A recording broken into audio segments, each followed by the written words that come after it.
El libro de los Proverbios. ¿Qué son los proverbios?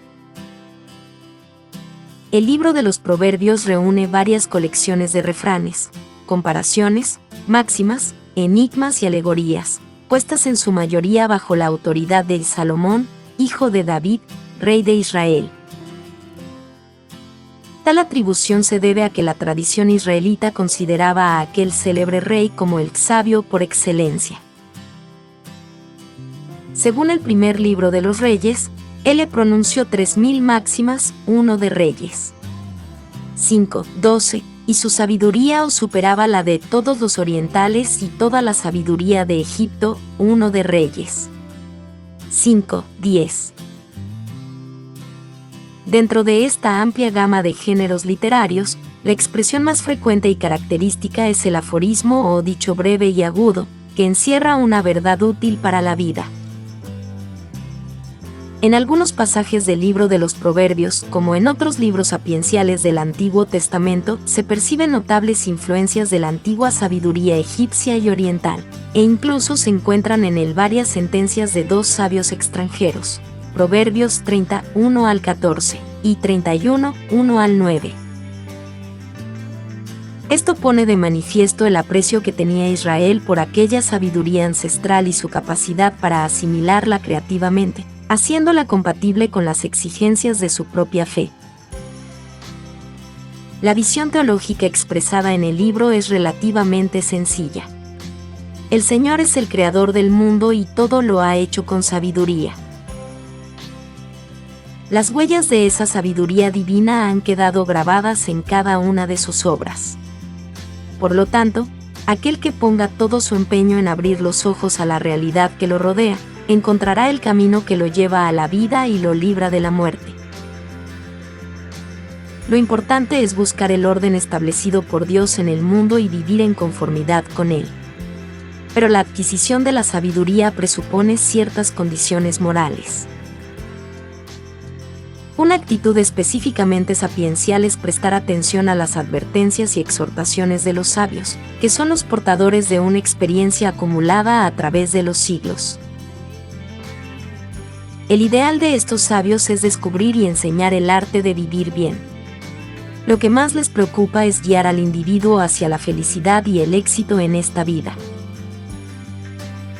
Ningún aspecto de la actividad humana es indigno de su atención. De ahí que las personas de toda condición social encuentren en los proverbios consejos adecuados a su edad o profesión. Reyes, jueces y comerciantes, hombres y mujeres, pobres y ricos, jóvenes y ancianos.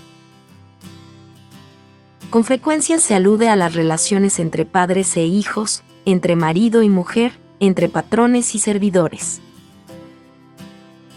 Su reflexión se extiende al ámbito religioso, moral, político y social, con el fin de encontrar para cada circunstancia una norma práctica fundada en la sabiduría. El lector cristiano puede quedar sorprendido por el carácter aparentemente profano de la mayor parte de los consejos dados en el libro de los Proverbios, especialmente en las dos colecciones salomónicas. Proverbios capítulo 10, 1 al 22, y capítulo 16, 25 al 29. Pero esta impresión pierde mucho de su fuerza si se tiene en cuenta la totalidad del libro. Este se abre y se cierra con una alusión al temor del Señor, capítulo 1, 7, y el capítulo 31, 30, entendido como una actitud a la vez filial y reverencial con respecto a Dios, que no solo es el creador del mundo sino también el Dios de la promesa y de la alianza. El temor de Dios es el principio y la coronación de la sabiduría por la que debe regirse toda la conducta humana. Otro aspecto desconcertante es el énfasis puesto en el propio interés y en el éxito personal como motivaciones del comportamiento moral. Estas motivaciones, lo mismo que la idea de una retribución meramente terrena de las acciones humanas, han quedado superadas por el Evangelio. Pero hay otras riquezas de los proverbios que mantienen plena vigencia. El amor a la sabiduría, La preocupación por encontrarla y llevarla a la práctica en circunstancias concretas de la vida, la fe en la justicia de Dios y en el gobierno divino del mundo son valores permanentes, asumidos por el cristianismo. De hecho, el Nuevo Testamento contiene numerosas citas del libro de los Proverbios. Entre ellas, merece destacarse la que se refiere a la actitud paternal con que Dios corrige a sus hijos, Hebreos L2. 5 y 6. ¿Cómo se forman los proverbios en la Biblia? Forma de libro. Es la obra más típica del cuerpo sapiencial.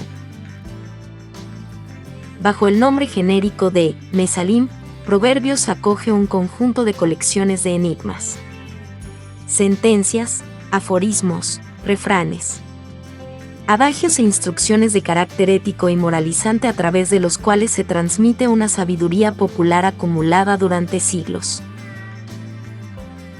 Su presentación estimula el esfuerzo de comprensión del oyente o del lector, brevedad, carácter incisivo o enigmático y forma rítmica, al mismo tiempo que facilidad de retención en la memoria. Las doctrinas o enseñanzas de esta antología tienen dos ejes principales, cada uno con dos polos opuestos: sensato necio y honrado malvado. Los términos no son precisos. En el primero pueden entrar dotes naturales de inteligencia y perspicacia, conocimientos adquiridos o destreza en el obrar. Lo mismo podemos decir del segundo eje, que puede referirse a la integridad, la justicia o la inocencia. Estos dos ejes se cruzan, porque la sensatez tiene algo de ético, mientras que la maldad se considera insensata. Como fueron hechos los proverbios. Época de composición y autoría del libro. Por su carácter anónimo y el tamaño minúsculo de sus unidades es imposible datar los proverbios. Su composición puede abarcar varios siglos.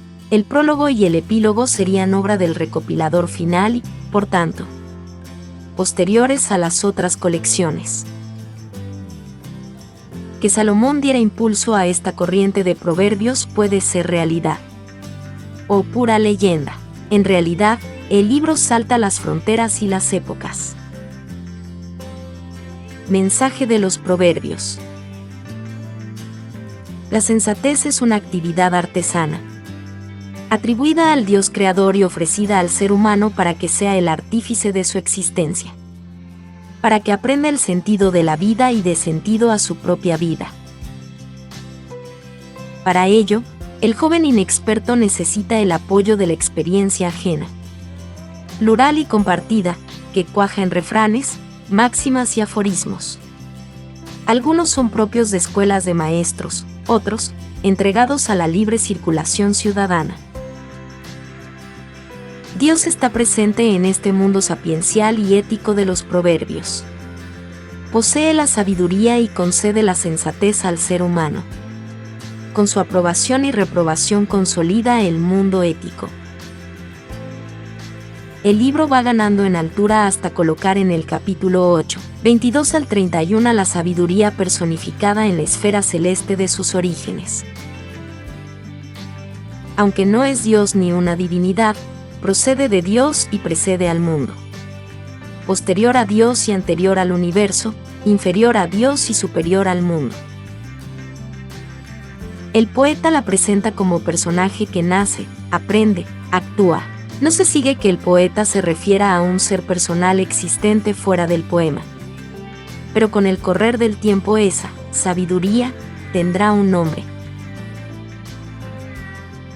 Jesucristo, sabiduría de Dios, como lo llama San Pablo en 1 Corintios 1, 24. Amén.